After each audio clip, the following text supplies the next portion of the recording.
Good evening, everybody. Welcome to Free to Heal. We're back for another week of trying to heal from the ravages of incarceration. We got formerly incarcerated, loved ones, children of people incarcerated, and we're here every week so we can heal and talk about the relationships that matter to us and those things that help us get better in our lives. And last week, we were competing with the Laker game, which I know we didn't have that kind of power. Lose. Okay, against the Laker game. So we cut it short, but everybody wanted to come back to the conversation we started last week about the difference between feeling disrespected and actually being disrespected. And I want to just recap a couple of things. One is that sometimes it's both. Sometimes you are actually being disrespected, and then sometimes, and then you feel it, and then sometimes you feel disrespected and you're not. We talked about how it can make a difference in how you perceive yourself or you perceive other people, whether or not you feel that they have something over you and you feel like they're talking down to you. Some of that is internal dialogue that we can get over. But what I want to do today is I want to open up, because I really enjoyed the conversations when you guys do the majority of the talking and when you guys give me your input and your experiences, because I learn as much from you guys as you guys learn from the group and anything that I have to offer.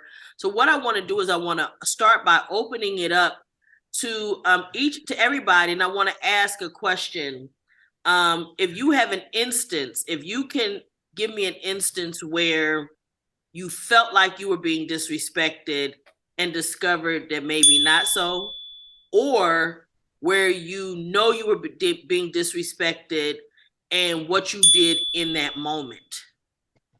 Because we also had input last week from Terrell about how, because of former incarceration, people having to be really careful about how they respond to disrespect and not allowing it to take you to some place that can cause you to go back to prison, which is important. And I think that's also important in terms of just how we feel, is that even if somebody says something that's disrespectful, I don't have to absorb that as true. I don't have to take that into my soul as something that's true about me. I think I might have given you guys an example, like talking about a family member that has really horrible things to say about me, but it doesn't bother me because I know those things aren't true. So he disrespects me every chance he get an opportunity, every chance he get, but it matters not. So I don't care. Okay, care less. Okay, so I'm gonna say this. Like today was a day. This is how my day started. Okay, I get ready for work and everything. The kids supposed to get up, get themselves together. We didn't have this conversation multiple times about it. Be downstairs by 8 o'clock so we can walk out the door. Okay, I slid up a little bit. I walked down there at 8:08. Now I go to the car. I'm doing what I do. Put my shoes on. Because I don't wear my shoes in the house. I'm doing my thing. And then I look at the time. It's 8:15. I got to be working 8:30. So I left from here today. To me, I felt disrespected because we had already had this conversation. Mm-hmm. And these are not small. These are not babies. They're not babies. No. They're not babies. No. We've got a 16, a 12, and a 10. Everybody here is comprehending of English very well. Right. So now they make it seem like, oh, when you left them, you ain't been an adult. I am the adult because I told y'all, let's go. I don't need to walk out the door with you. I said, let's go. As I'm going down the stairs, it's time to go. So if you wasn't ready, I waited. I gave you a couple of more minutes and I still waited. Oh, 8:15, I'm out of here. I got to be working 8:30. I'm not leaving to go to the club. I'm not leaving to go hang out. I'm not leaving to go I'm going to work. Right. Even though you already know I get a little attitude in the morning because that's not how I run my morning in the first place. I'm used to going to work by myself and I dropped off no kids. I meet at McDonald's. That's my hangout to get my frap. Okay. So when my stuff is all threw off the way I can't do it, I got an attitude about that. I felt really disrespected this morning. Well, I'll say this, and my response to that is, as much as people may feel like, you was doing something wrong, I totally agree. Me too. I bet you if they want to go to school, they'll be ready the next day, won't they? I bet you be ready tomorrow. They'll be ready. She left. I'm ready tomorrow. Yeah. What you said that was okay, huh? Yeah. Yeah, because you know what? Because what you're teaching them is that there are consequences for their actions. That's all I'm saying. Come on, man. It's a reaction for action. Your action, when you want to do what you want to do it, no problem. The consequence, you won't be going to school today, and you won't have no phones, no nothing. How about that? Yeah. Well, that's good because if they didn't have no phones and nothing, that's even better. No, they try to use that too. Oh, we didn't have our phone, so that's why we couldn't wake up. And I stayed with this, but you don't need no phone to wake up when you want to go somewhere. So please don't throw that. Don't throw that in my face. Yeah, no, and that was some slick stuff. Tried it, but it don't work. That was slick. You know, tried it, but don't work. And look, they don't realize you got grown kids. Oh, I had the slicksters, baby. Don't play with me. Okay, and look, and all that stuff you tried it and failed it already. Look, when you was like I said, like I told them, but y'all failing to realize it's about respect first of all. When you don't have the respect across the board, things are always going to be blocks in the middle. See, with my kids, we already had respect across the board. They knew what I had to do. They knew what they had to do. When I called on the phone, like, hey, I'm on my way to pick y'all up for school, they was already ready to go. Right. Come on, man. I bet they're not late when you want to pick them up. Oh yeah, I get there when I want to still. Well, see, they're not going to be late the next time. Because no, I ain't talking about leaving. I'm talking about when they're at school and they're being picked up. Oh yeah. Kids at school, they definitely not trying to stay at school. Yeah. So they definitely won't be late for that. They'll be ready to go. Yeah. So when I get there, I'll pick you up. A lot of kids will be on time for anything that they want to do. No, you don't have a good relationship with the Eduardo. I used to do with my son when he was little was every minute that he made me late, 5 minutes, I tell him it's accountability. You know you have to be at school at this time. You know we have to leave at this time. Every minute to 5 minutes that you have me late, that means that you have to pay it by a chore. An extra chore here, extra chore there. Because guess what? My time is valuable. And your time should be valuable too, going to school. You want to play games? There's a consequence for every action. If you prepare the night before, you won't be late. So we're going to help you prepare the day before with an extra chore, whether it's sweeping up, picking up, whatever. And then after a while, they say, I'm tired of sweeping up and picking. I'm going to get myself in gear because they owe me because you wasted my time. My time is as valuable as your time. So I'm not going to do nothing too strenuous, but I'm going to show you how my time is as valuable as your time. You can't go watch TV because you got to do a chore. Just like I had to wait for you to come down and take you, and I was late to work. Yeah, I never had that trouble when I was little. No. They blew the goddamn horn in the joint, and you knew it was time to get up, and if you didn't want to go, fuck them. Oh, because you're going to use it for your alarm. Y'all need an alarm, right? Well, unfortunately, most kids don't actually grow up in the penitentiary like you, Mr. Pike. So, you know what I mean? So, yeah, there's a difference. But you're right, Di, that it is disrespectful because they already know. You guys are at an age, first of all, I don't have to wake you up for school. No. That's out the box. My mom was not waking me up at 16. No. I knew that was my job already. Mm-hmm. Come on now, she's not coming in there talking about, I get up for school? No, she was not doing that. So why do I got to go out of my way to get y'all together? No. What time do they go to bed? I don't care. I'm already asleep. See, that's when I was small, all of us kids had to be in the bed at 8 o'clock. Okay, everybody over here should know they should be in the bed by 9. I'm already done. Everything for me is done already. Yeah, but I'm just saying that we had to be in the bed. We had to have our shower. Right. For our bath. And clothes out, everything ready to go. Your lunch stuff to be ready to go. You can walk downstairs and grab it, let's go. And that's all it should be, but it is. But it is a level of I do what I want to do and I don't have to worry about it. Because if the time for them to be downstairs is at 8 o'clock, and let me say this too, just because you're the adult and their children, if their time to be downstairs is at 8 o'clock, it don't matter what time you get down there. If it's after 8 o'clock, they should be ready. You shouldn't have to wait on them for anything. Thank you. Period, point I blank. just know the way I was raised. That's all I know. Period, point blank. Thanks for the topic. Somebody else? Anytime. Yeah. Go ahead, Lionel. I'm not compare my definition of disrespect, but being incarcerated for all them years, that's when disrespect just came up for me. The word disrespect, because disrespect was something serious.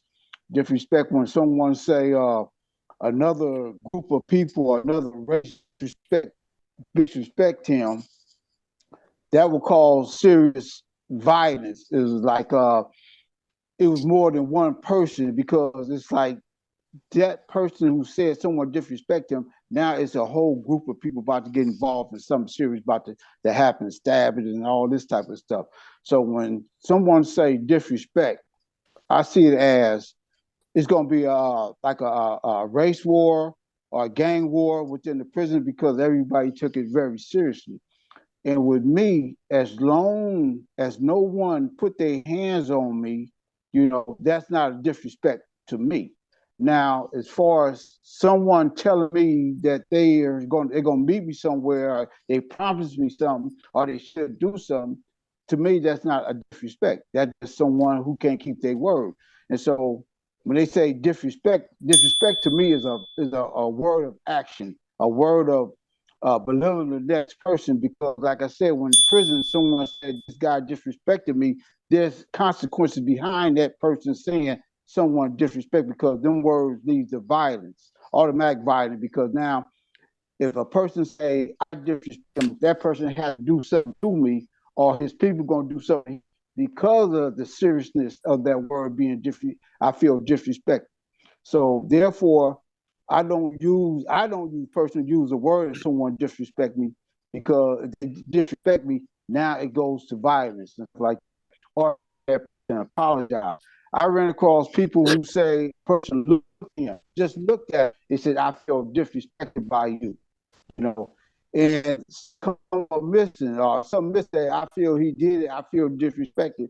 That means that person had to do something to that person, violent, something like that, or his to discipline him, because they don't want no violence to happen behind the word someone feeling disrespected. You ever Now, heard as of far as people stand up, because it could be someone of a race or clique to say something wrong to someone, I would feel disrespected, depends if that person is my race or from my clique. Now it's like, we had to do something. Now, if a person who Uh oh, he dropped off. Yeah, Mr. Ring, Oh, I, I, go I ahead. would like Go I ahead, would Mr. like to Stephens. I would like to say today there was an incident while working in the kitchen. We work like being in a restaurant. We have guests come in, and then uh, we take Wait one orders. second, Lionel. I'm gonna let Mr. Stephens uh, go ahead and finish it, and I'll come back to you. Okay. Yeah, yeah, we take orders, and one of the patrons that came in asked for some coffee.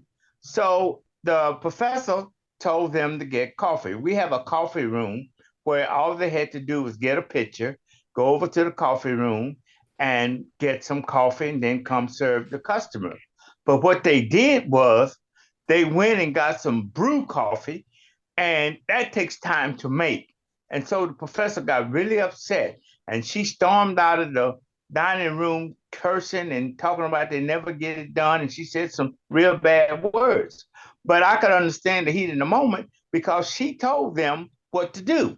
These are young people, right? And they don't take orders very good. And so she came back. So I said, well, I felt disrespected. I didn't know that was that directly towards the group or was that directly toward individuals. So I thought about it for a while. I said, well, it was a group of us, about 7 or 8 standing around, and she went off like that. So the kids was making derogatory comments like if she would come to work and she could teach them how to do things right. Well, her mother just died Friday, and I could understand her being the way she was. And so at the end of the shift, she called me over. She said, Willie, that wasn't directly at you. I Okay. said, well, Chef, I know that you're having a hard time that just passed and you won't be able to put it in the ground until the 15th. I can understand. She said, yeah, well, I just wanted to let you know that it wasn't directly towards you. It was that they didn't follow my instructions. And that was one of the things that I kind of ironed out myself. And so, the question was asked, are you being disrespected or you feel that you're being disrespected? And at that point, I thought I were, but it was a group of us. So I couldn't put the blame just on myself that what she did and said. So that was one incident I wanted to share with the group. Thank you. And it's a good example too, because in the moment, in the heat of the moment, you felt the disrespect. And I would say this, even if you're supervising and giving instructions and they're not following the instructions. For example, let's go back to Diane's example. Diane didn't cuss him out and go off on him. She just left him, right? So even in an instance where there's, a feeling of having been disrespected, the reality is that it doesn't necessarily require talking to people in a bad way. And Lionel, you were talking about before you fell off, you were talking about how in prison, disrespect more often than not led to violence. And that's why you don't use that word. And I want to just give you a chance, since you pop back on, to finish and make sure you had all that you wanted to say about it. Yeah, now really, I will use the word disrespected because I only use it in a way where it's going to be violence. I know the consequence behind the word is violence. When people, if I see some people of my race being jumped on by another group of people, I feel disrespected. I'm gonna let my people know this person disrespected our whole race. So therefore, it's going to lead to violence. But I want to stop people, you right there and say this. That was in the prison. That was the lay of the land in the prison. That's the whole thing. That's the whole thing. What I'm saying, in prison, different. Out here, I don't feel disrespected. Only way I will feel disrespected if I saw police jumping on a sister or whooping on a black kid. Now I feel disrespected. Now I'm about to do something. See, last week somebody was saying that someone got at them in the wrong way, I guess a racial way at work, and someone else said, "You're not supposed to do that. You're supposed to let that go." For years, we have people standing up for the black people. That's the only way change can get done. You don't got to be violent, but you speak your mind, you share how you feel, and you let this person or these person know, no, you can't talk to him or her in that type of way. You cannot do that to them. It's like I said, with the Malcolm X standing up for people and Martin Luther King standing up for people. There was people who was dealing with being whooped by the police, going to jail. These people stood up for other people's right. It's a good, what they say, now it's like a bad way, as they say, get in trouble. That we use the trouble. Mm-hmm. There are good troubles to get into when you're standing up for what's right. Instead of you tucking your tail and say, I'm gonna turn the other cheek and let these people abuse me, abuse my people, and all this. You got to stand up for what you feel is right. If you don't, you go for anything. And so that's I'm not saying, you go and commit violence because you feel disrespected. No. I'm saying is when you feel really disrespected, someone do something or harm you or hurting others, you stand up, you say something. Everybody, I guess a lot of people thinking when you get in trouble, it's a bad thing. Depends on what it is you're standing up for, you get in trouble for. Just like slavery and all this and back rights and stuff. people got in trouble because they're standing up for what's right. So I I'm not understand. here to say, that because someone say something wrong to you, you go up and slap them or you punch them or anything. But someone say something wrong with you, supposed to stand up for what you believe is right. That's all I'm saying. And that's how I felt this morning, because we had this conversation several times about the time to be downstairs. Yeah. I have to go to Yeah. work. I'm Yeah. not going to hang out. I'm not Yeah. going to work. You got to go to Yeah, school. I got to but go to work. I got to drop you yeah. off. You feel what Yeah, I'm but saying? you So my stood thing up is, for something you thought was right. That's it what you're is right. supposed to do. Yeah. Yeah, that's what you're supposed to do. You're supposed That's to what I'm stand going up to to do. what you think is right. The kids or whoever supposed to do what you ask them to do. Right. Because now they're wasting Absolutely. your valuable time of doing things. They don't know what you got to pay these bills and stuff like that. They don't understand certain things. So what you stood up for is right. Yes. That's why I say you Right. got to, I listen to people first. Before I say something, I Mhm. listen to them, because my understanding of what they're trying to put out I might take it the wrong way. So therefore, if I don't know something, I don't understand something, I ask them, say, what do you mean by that? Right. And then they give you a whole answer to me. I say, oh, I was taking it the wrong way. You know what I'm saying? And so my whole thing is to listen to each other and we can disagree. That's what life is all about. Have disagreements. If you don't understand something you don't like, just ask the question. That's being human, of asking a person, what do you mean by that right there? You know what you just said, disagreements are common, right? I had to tell somebody Yeah. today, somebody said to me in a text message, oh, well, I disagree. And I said, that's okay. Yeah. We don't have to agree on everything. Yeah. It's Yeah. okay that we disagree. That, Yeah. it doesn't mean that, that either one of us is right or wrong. At that There point you go. in True. our conversation, because I was the one to make the final decision, it just means that what mattered to me, what mattered the most, because I made the decisions. But it wasn't because they're, like, we could just disagree. It's okay. We don't have to agree we can agree to disagree. And that's where I was with it. It wasn't an angry conversation or anything, but it just tickled me when I just thought about it, because it's like, yeah, you disagree. Okay, no problem. That's all right. But one thing that you said that I definitely one of the reasons I wanted to have this conversation with this group of people too, when it was brought up, is the fact that in prison, the notion, and I use this loosely, the concept of being disrespected is very low. The standard for that is extremely low. And that is not the same standard that you can use here. And you wanted to say something. It's like, wait 1 second, Lionel. It's like when I was inside, they used to have the ones we used to call the Pepsi generation. And it didn't matter if you white, black, blue. They always talking about they got disrespected. And they have no idea what respect is. They're just a bunch of youngsters with their thumb up their ass and going to start some shit that we all know is going to happen over talking about respect. You don't give respect, you don't get respect. That's all there is to it. Yeah. But to Folsom, if you bumped into a person, and this is the God honest truth, if you didn't say excuse me, both of you didn't say excuse me, one of you were going to be dead before the night was over.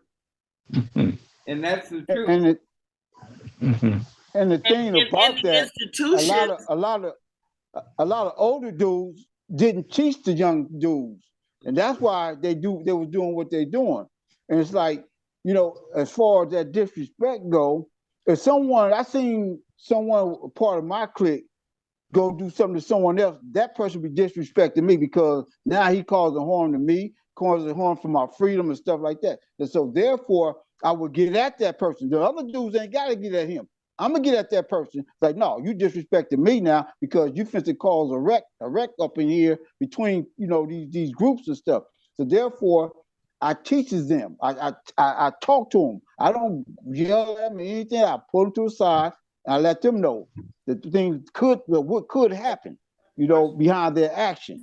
Then I make them go apologize to that person. And that was called teaching them the rules coming out.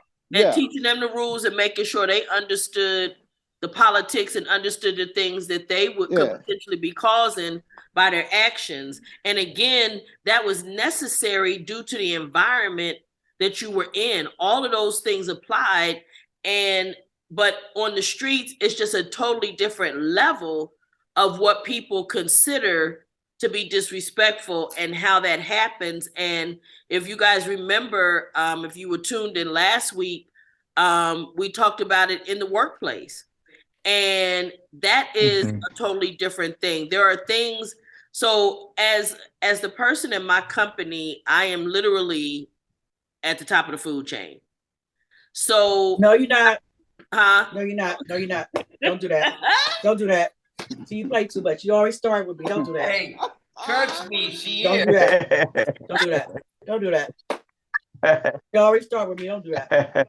That's the last word of what happens down there. You can say what you want and scream about whatever, but whatever she says goes, and if you don't like it, hit the road. Hit the road. I gotta make her laugh because I'm not Listen, right. Diane, you didn't have to go there.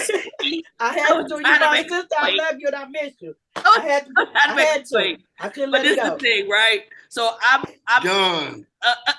Done. It's over. See, you lucky. But I had a valid point to make. This is the thing. So there are times when my coworkers they have an opinion about the way something should be handled or whatever. And by me, because I'm responsible, and not just that I'm at the top of the food chain, I'm responsible. Okay. I got to answer to my board of directors. Okay. And I'm the executive director at their pleasure. Okay. And I'm real clear about where my position lies and what rights and responsibilities I have. Right. So if my coworkers say, well, I don't think we should do it this way, or I don't think we should do it that way, that's not, and me telling them it really doesn't matter what you think because this is the way it has to be at this point, that's not being disrespectful in the workplace.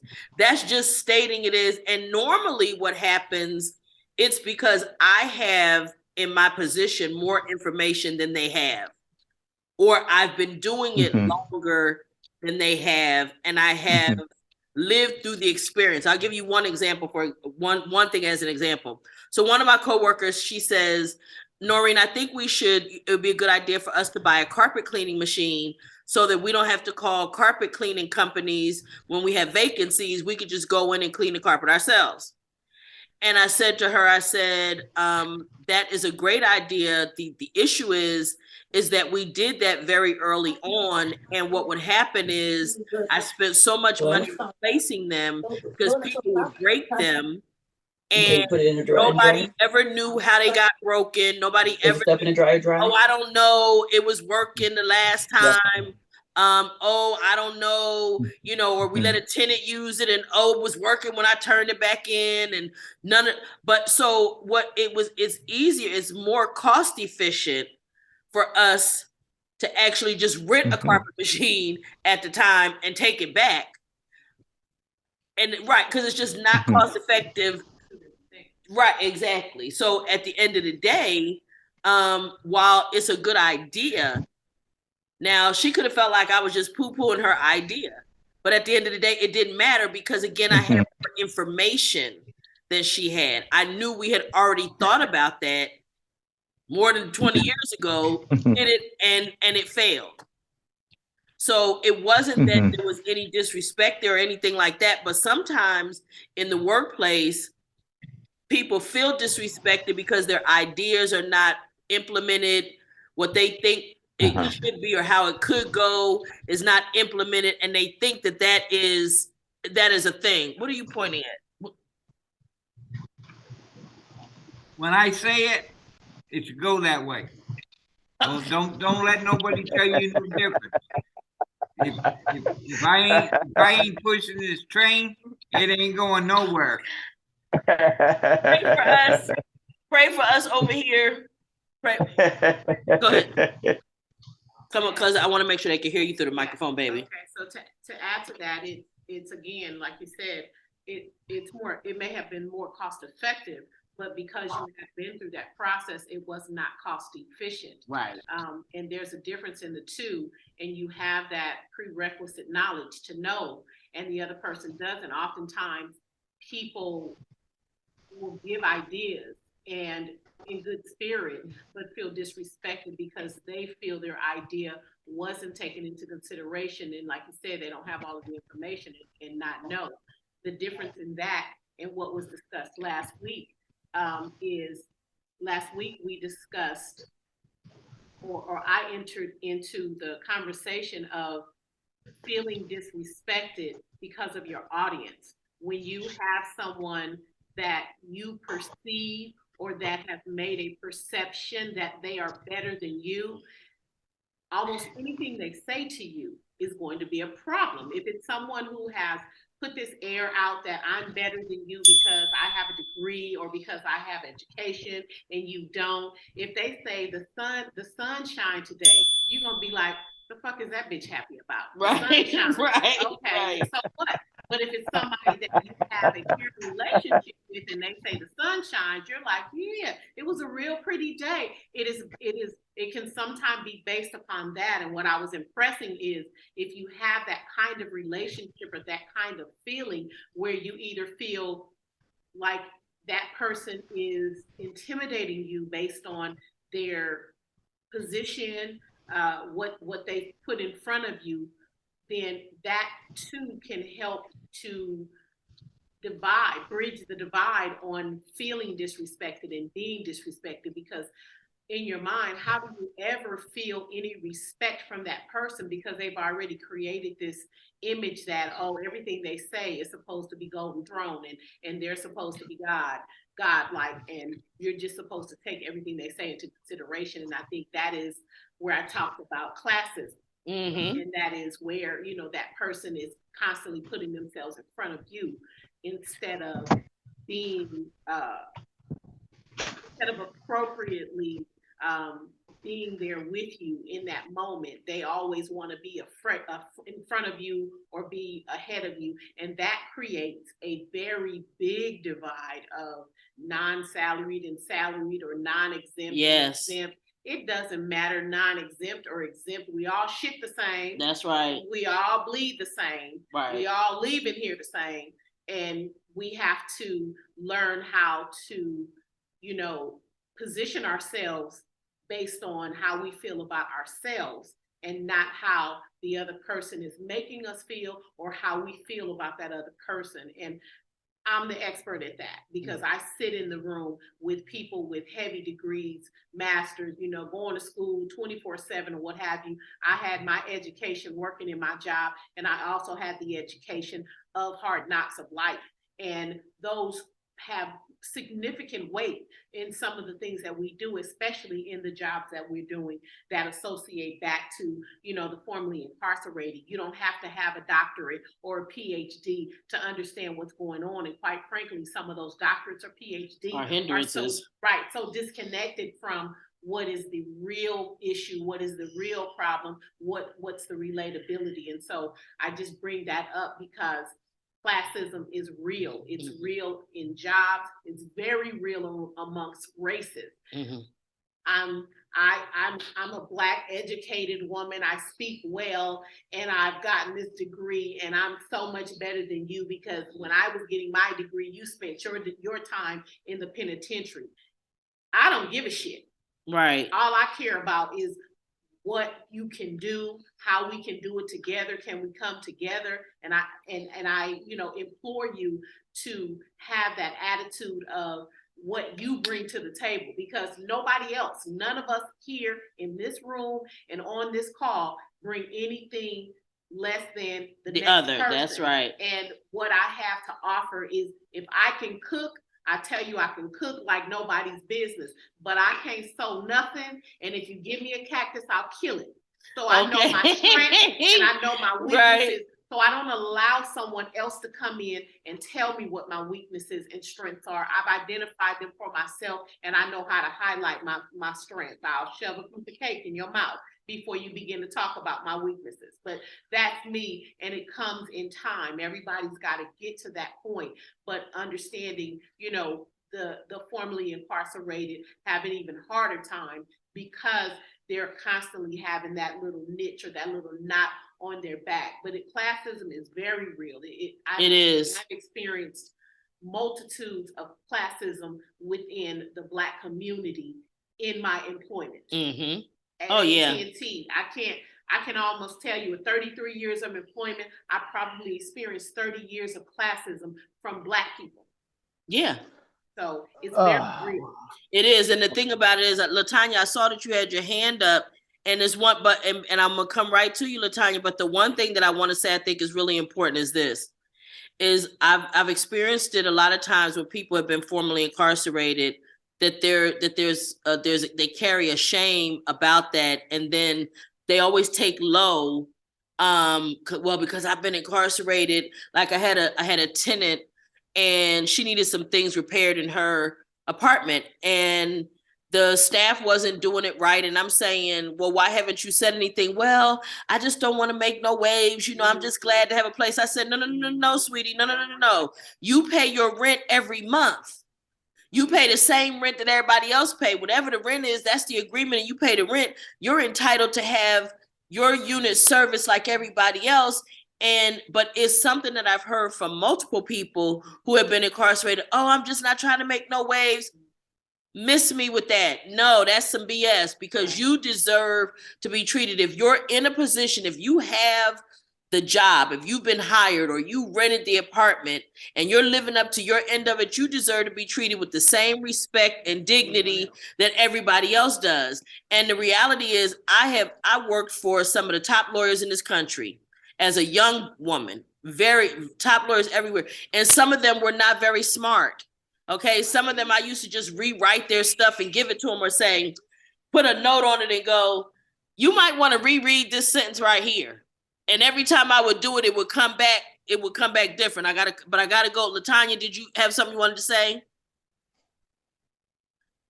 You guys said everything. I forgot. I forgot now. But no, so I'm dealing with it. I had a situation that occurred, and in the line of work that I do, and as being a recovering addict, and I'm just using this as a scenario, working with people that have degrees, and then working with someone like myself that has a degree in these streets, Mm-hmm.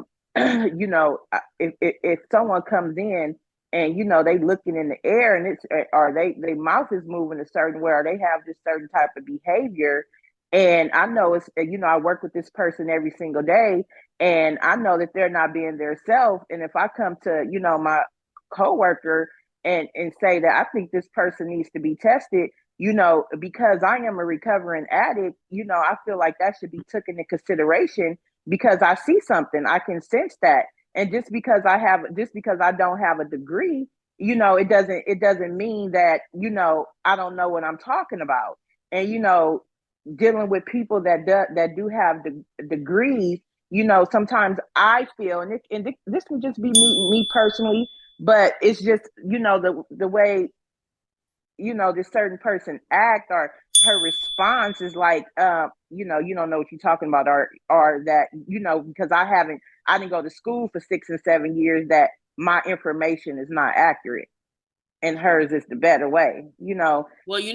It's something Tony said a minute ago, which is, oftentimes in dealing with this population, meaning formerly incarcerated as well as people in recovery, I have found very much that people who have been through it are much more effective in dealing with the population, because they really understand it, because they have been through it, where degrees don't necessarily make it better or more effective conversation in dealing with people like that. And you wanted to say something before I go to Patrick. Go ahead. 1 second. Go ahead. I want to talk to the person that runs that building that I'm in. Uh-huh. I want to walk in too. Oh, Lord. Okay. Oh yeah. I went there You too. haven't seen that If I happen to know I- that person, Yeah, I really went there too. I want that walk-in tub. yeah, okay. The mold. Okay, so let me tell you about this. Let me tell you what the people that's in charge down there gonna tell him. For the fact that all of the money it's gonna cost for that, it's not very likely.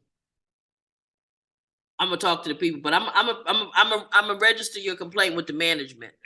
But Patrick, I saw you shaking your head. And I wanna he gonna tell me, okay, Warden. I wanted to go ahead. I figured you were shaking your head. I wanted to let you chime in. Excuse me. We're talking about respect. I've been going to school for a number of years, and because of my age, a lot of times the 20 and 30-year-olds don't want to talk to me. And I used to take it as disrespect. But part of the reason was once they get to know me and they know where I'm coming from, and now that I talk to them about some of the same experiences about, oh, class has got a lot of work or class is difficult, I don't have as much feelings of disrespect, and the disrespect wasn't disrespect. It was they're thinking, oh, he's older, he knows more. And I tell them sometimes I don't know shit, and they laugh, and then I say, I'm going to say something, and I mean no disrespect to you and how I'm saying it. I just want to put myself on an equal footing with you. Sometimes I don't know a goddamn thing. I'm taking these classes to get a foot To up, learn it. to get a head start, because when I was your age, I didn't have the opportunity to go to school. I had obligations. I was stuck in situations where I couldn't go to school. You're And gonna then do all with of a the sudden, education when you get it. they treat me different, and they no longer look at me as a 60-year-old. They look at me as just as fellow students, and that's a big step up.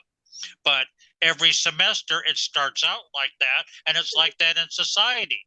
You're going to be in environments where when people don't know you, they're sort of standoffish and don't say anything to you, and you think it's disrespect. We want to be included, but people are afraid, and they're especially afraid because of COVID. They're afraid of violence, and they're afraid they don't know who the fuck you are. And when people fear what they don't know or understand, that's just the way, that's just a human nature thing. They fear what they don't understand. And so not understanding, and not understanding because you look different than them, right? Just by your age, you're othered for them, right? You're in a totally different category, and they're like, well, why is he here with us? And they don't understand that, and all of that. And so then they're like, can I even relate to him? How can I even relate to this old guy? What do we have in common, right? Well, the mere fact that y'all in the class at the same time is something to relate to. And like you say, by you explaining your similarities, it gives them an understanding that you guys have more in common than they might think. Yeah, sometimes they don't think outside the box, and that's the whole idea about going to college. Not to be stereotyped in what you think is right or wrong, or be stereotyped in how to do things. You're supposed to get knowledge and experience, and then when you leave college, what you're supposed to understand is, okay, you have knowledge and experience, now turn it into wisdom and do what works. Yes, absolutely. Great input. Anybody else? I still want my question answered. And what was your question? What are you gonna do when you get out of college? I'm already working part-time as an intern. I'm just waiting for some government grants to start getting paid. So he has a job set up. For Hi, Missy. Hi back there.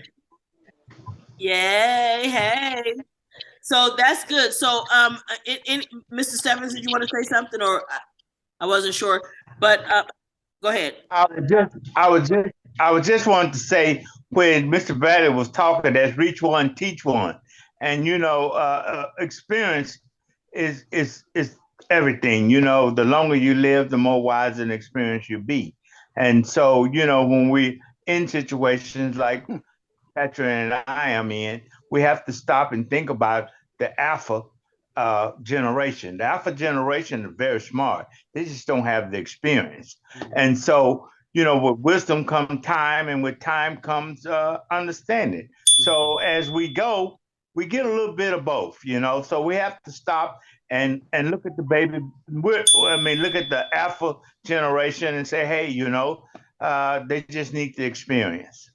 Wonderful. Well, Noreen, let me say something very quick. Since I've been incarcerated, I met people who came to prison with college degrees. I met ex-police. I met a bunch of people highly educated and end up in prison. Now, once the people get out of prison, they already got all this education and all this type of stuff. So you have a person who educated all the educational world, but don't know how to comprehend, use the education, ain't got common sense. They don't got common sense. They don't know how to empathize with other human beings. And so a lot of times you run across, we never know. I never knew a person because I always used to judge a book by its cover until I got to know that person. Now, when it comes to wisdom, you have a bunch of old fools in this world that mislead the young dudes. I've been running across that a lot of time. Older people, I'm 59. But at the same time, I met dudes in their 20s way sharper than me. And I listen to them people. That's why they listen to me, because I listen to them. I don't take my age respect begets respect, right? Because you respect them, they respect you. People. Well, no, because I look at them as people, people who got, they're human beings. They got a lot of sense. They have a lot of wisdom too. They have a lot of wisdom I don't have because I haven't lived the life they live at that young age, and they haven't lived the life I lived for so many years. So but that's what I'm saying. Like they give you respect because you give them respect for the knowledge that they have, and they respect you for the knowledge that you impart to them. And there's a level of respect that goes back and forth. No. I'm not gonna say respect. I ain't gonna say respect. It's more of listening to another human being, trying to get another human being. Because when I can say, "Oh, he disrespected me," we put that diss on that, and that's a bad thing. But respect is, it's like, to me, it's like, I'm gonna listen to you. You're gonna listen to me. Then we're gonna come to an understanding of, want to hear each other out, not trying to overpower the next person because I'm older than you, or I'm harder than you, I'm bigger than you, or whatever. It's like, no, I want to hear you out so I get to know you as a person, as a human being, not to see you as some youngster don't know better. Because I ask a lot of youngsters for help. Today, I still ask these youngsters for help because there's a lot of things I don't know. And I go to these youngsters for help. You can go to a kid I could go to a kid that's 8, 9 years old and tell him, "Hey man, how you work this phone?" That little kid will take that phone and run circles around me. This little kid has knowledge and wisdom that I can't comprehend when it comes to technology. So as far as my age go, no, you have a bunch of old fools act worse than the kids do, the child act and stuff, because they don't know. They grew up that way of being an old fool. So like I said, when it goes to knowledge and wisdom and education, we don't know who's educated, who highly more educated. You run across people who got a pen, and so educate certain jobs they can't get because they too educated for that job right there. And so it's like, myself, I never put education in front of a person to belittle a person, or I'm better than that person because my education is higher than that person. No, I don't know how much higher my education can be over another person or that person over me. Just because of their age or where they come from, I don't know. Because I was very shocked that people I met in prison were so educated doing certain things, like blew my mind. I'm like, wow, man, how you end up in here? It's like, well, you know what it was is, we wind up with this concept that, society breeds this concept that because somebody went to college and got a degree or whatever, or that they've had this education, that somehow that puts them, as Tony was saying, in a different class.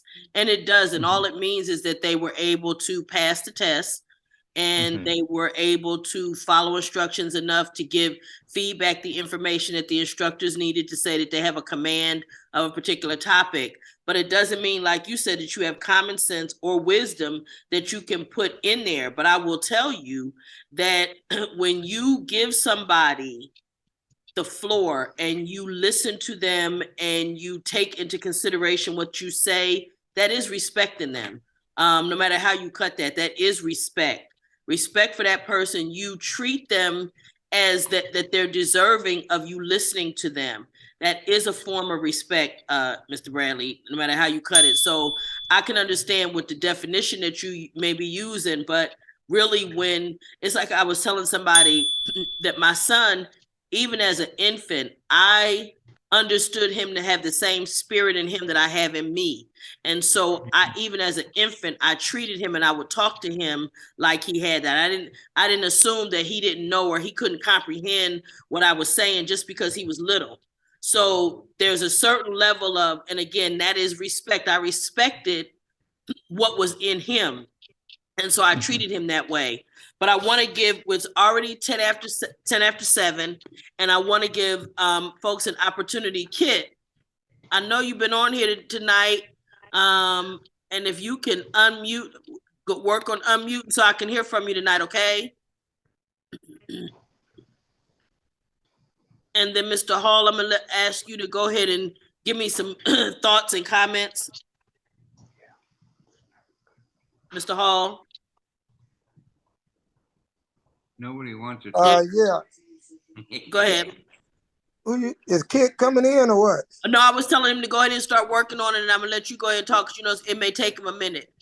Oh, okay.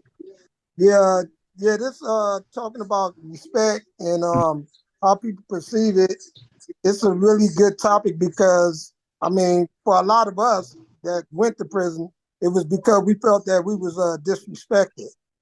But over the years and going through some of them classes and stuff like that, I learned that really I had to, it start with myself, because a lot of it has to do with having like an inferiority complex or being overly sensitive.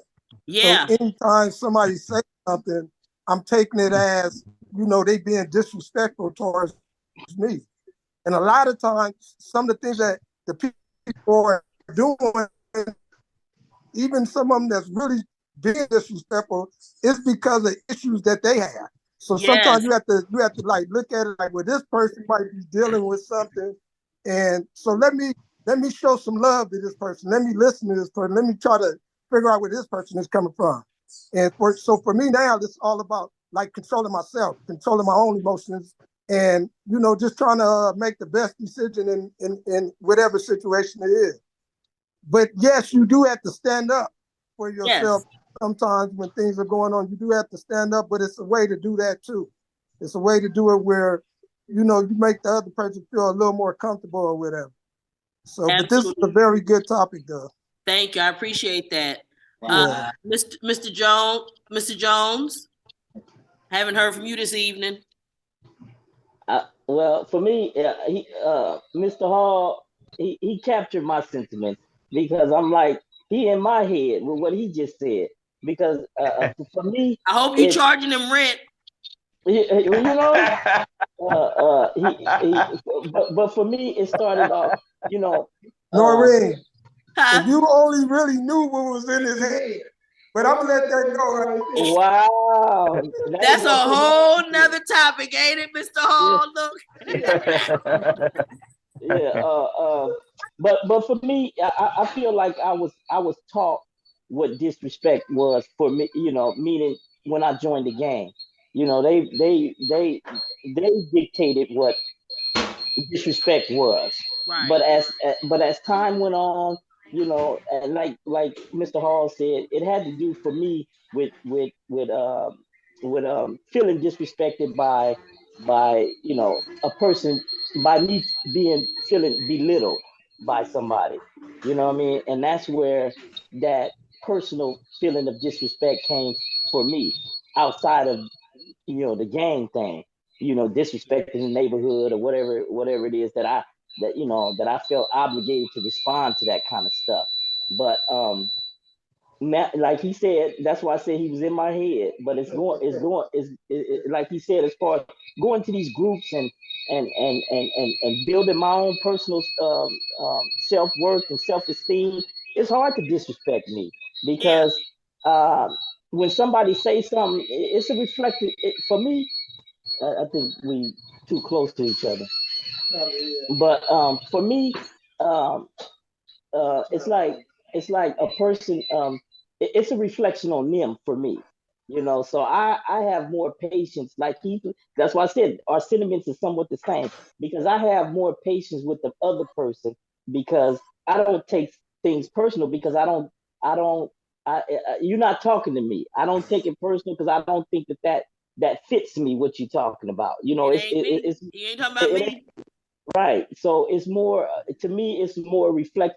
I don't want to say I feel bad for you that you think like that or that you feel like that, but it's along those veins. It's along that vein to say that it's more about you. So I have more patience to deal with that person, and try to understand where that person is coming from, and like you said, make that person doesn't don't want to belittle that person or nothing like that. Make that person feel like like he important or she important just as well as I am. So Right.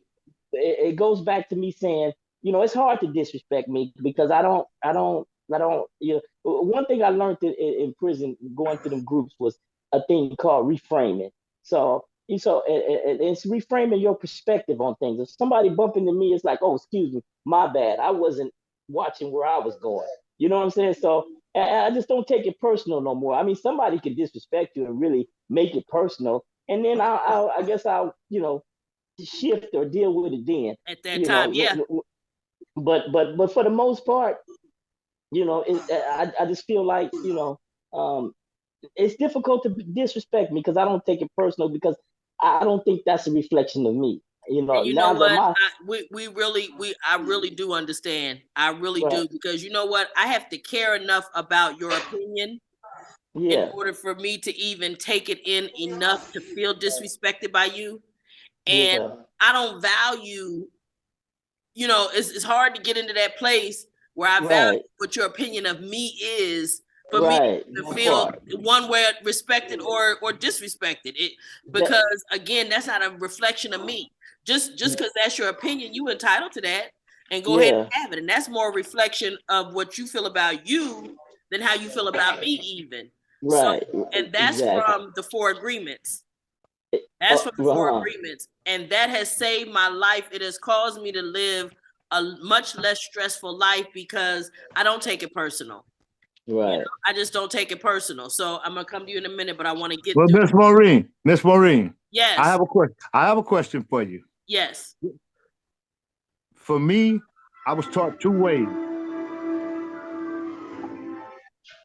I was taught two ways. Okay, Mm-hmm, I was taught the way of Martin Luther King, nonviolent protest mm-hmm, about anything that I feel injustice. mm-hmm. I learned that from my mother, Okay. right? Mm-hmm. From my father, I learned from Malcolm X.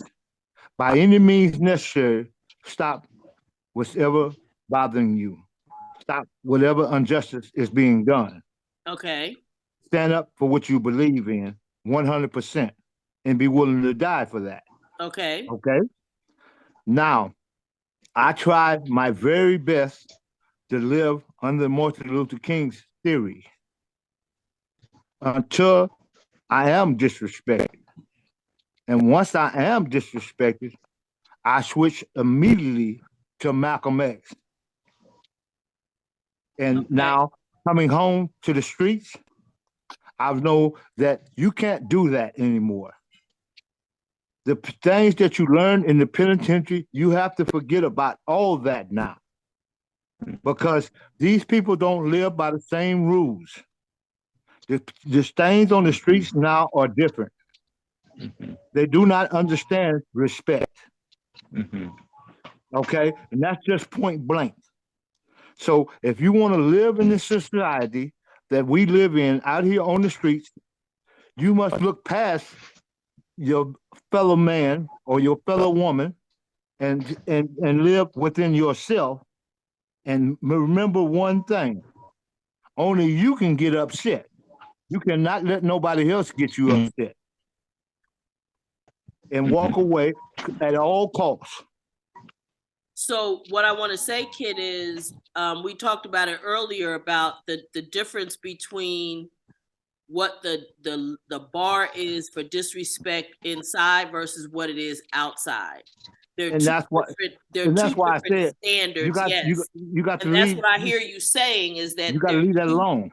There are two different standards, and you got to function in the free world at a different rate, or you have to certainly respond differently than you may have responded in the penitentiary. So I don't see any I don't feel any contradiction for anything that's been spoken tonight and what you feel. I think you're right in line with, kind of the conversation that we've been having tonight. Because I know out here you must make it at all costs. And you must be willing to accept a lot of things that you would not accept on the other side. That's understandable. And it's because it's a different universe altogether. It's a totally different universe. It has its own rules, its own hierarchy, its own politics and all of that. And all of those things don't translate to the street, although some things do, right? But a lot of it doesn't translate, and that will cause you to respond differently. So I appreciate your input. I'm gonna ask Otis, can you unmute and give us your thoughts? Yeah, Noreen, you and the other guy sound like you got it going on. You know what you're talking about and everything. See, disrespect, if you let somebody disrespect you and then turns around and makes you mad, you're giving in to that disrespect. That's for sure. So you can't do that. And I've been doing that myself. Yeah, I got a situation where I'm dealing with disrespect, but then I have to look at myself. I'm letting it anger me, and I shouldn't do that. So I'm learning tonight what disrespect is and how to handle it. Wonderful. Thank you. Charles, you haven't been with us for a minute. Unmute.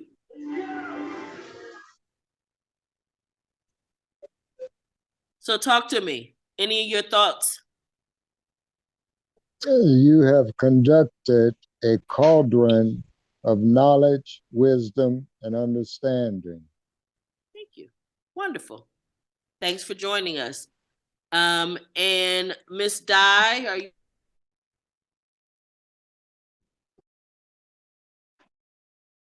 Miss Di, you still with us, babe? Any last comments? I enjoyed the topic tonight. I enjoyed everyone's conversation. Thank you, love. And so, last comments from you, sir? I thank y'all for your input. That was from a thought of the day that I had written to our podcast on a link. And the reason why is because I want the individuals to think about self-esteem and think about your stand as a person, as an individual, and how you stand in your growth and your journey, ongoing your growth. Because I had encountered something in a grocery store that was very disrespectful, but I had to go back to what I was taught years ago by my mother as a child. And she used to always ask me, she says, the person has words, just like you have words. Does their words delegate how you move? Mm-hmm. Do it tell you how you stand and who you are today? Mm-hmm. So I had to sit back and think about if that person's words going to change the character that was me. Mm-hmm. And then does it bother my self-esteem as an individual? So when I had thought about it and the things that I had been encountering over my time of being free, my last 3 years, it's been It's been up and down. I've been balancing things. But also, what is my self-esteem about me? What is my drive about me about? So when we all encounter these hurdles, excuse me, these hurdles as we're going through our journey, remember, the word's always been there. But your self-esteem about your character is what you got to hold on to. Because there ain't no more bump into me, oh, my bad. Right. Kids run into you, look at you like you better say something to them. Mm-hmm. Wait a minute, I've been on reserve longer than you. They look at you like you owe me an apology. Mm-hmm. But the thing of it is, like I said a long time ago, it's about you. Yeah. It's about who you are as a person outside of prison. J58030 is gone. It has been put in a casket. It's dead. I don't want to see that number. Will not hold that number. It is gone. And thank you for your time. Thank you. Ms. Tony. I thank you. I thank everybody for being present, and I always appreciate the diverse conversation. Missy, anything you want to say? Happy to be here. Thank you. And sir, any final I comments? love it. Yeah, I hope all of you is happy as I am. Fuck them all in. Give them I love it. I love it. I love it. I love it. So, Oh, I love it. so I'll say this. You know, a couple things stand out to me is one is a lot of it has to do with how we feel about ourselves as to whether or not somebody's words have the power to offend or make me feel disrespected. I think at some level, like Don Miguel Ruiz says, you have to at some level agree to what they're saying in order for it to actually hurt your feelings. So, or for you to feel disrespected in that way. So that's something that's very important to me, is to understand who you are, what's in you, and what your worth is. And then that way, it's a lot harder for, as Rufus says, somebody even to disrespect you in the first place. You got to get close enough to me for me to give a fuck how you feel, right? Like, really, that's just the truth of the matter. I you know, for the most part, I know who I am. And I can, and if you point out a flaw or something that I know I'm guilty of, I say, yeah, my bad. Me learning and let my ego go to the point where I learned how to say, you know what, you're right. I was wrong about that. It has made my life so much easier.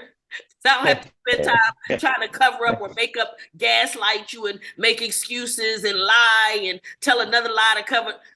Child, I was wrong about that. I'm so sorry. Can I please accept my apology? I'm gonna do better in the future. Case closed. That's it. You see what I'm saying? Hey, where's my damn quarter too, by the way? You owe me a quarter. But anyway, so I'm just saying, like, coming to that place where I can admit my shortcomings has allowed me to be much more at peace with myself and not being stressed out. So therefore, I'm not concerned when somebody has a false understanding of who I am and what I'm doing, because that's not a thing. So I just want to say, and Lionel, did I give you a chance to have your last comments, boo? No, you didn't. Well, please forgive me. Go ahead. Well, that's what I'm taking is words is only expression. Words to me is not disrespectful. So I don't mind when a person say certain things. They're just expressing themselves. That's how I take that. And out here, I don't see no disrespect. I ain't ran across nothing that I felt disrespectful about. No way, because words are just words of expression. That's Sticks and stones may break your bones, but names will never hurt you. Yeah, something like you ain't that. Having Something that. like that. Something like that. Yeah. Yeah. That's all right. Mr. Stephens, did I give you a chance, sir? Yeah, I just want to say the little scenario I gave you earlier, it made me stop and think that when my professor called me to the side and said, hey, that wasn't directed toward you at all, that showed me that she respected who I was. And I took that account. I just smiled. That was so wonderful because she didn't have to do that. She didn't have to say, hey, look, what I did shouldn't affect you because it wasn't directed toward you. And I felt real good about that. They give me more understanding of who she is, and I understand what she was going through is because her mother had just had on Friday, and then they was trying to bury her as soon as they could, and they can't do it until the 15th. So she was a little beside herself, and she's entitled to that, and I understood. Absolutely. We got to give people grace because there's some days we're going to be beside ourselves, right?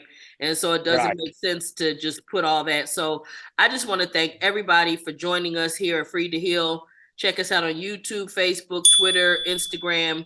Please leave us your comments, any questions, any topics you want us to talk about. And I just appreciate you all, and we'll see you next week. Bye, y'all. Any money? Bye. Bye. I take all money orders.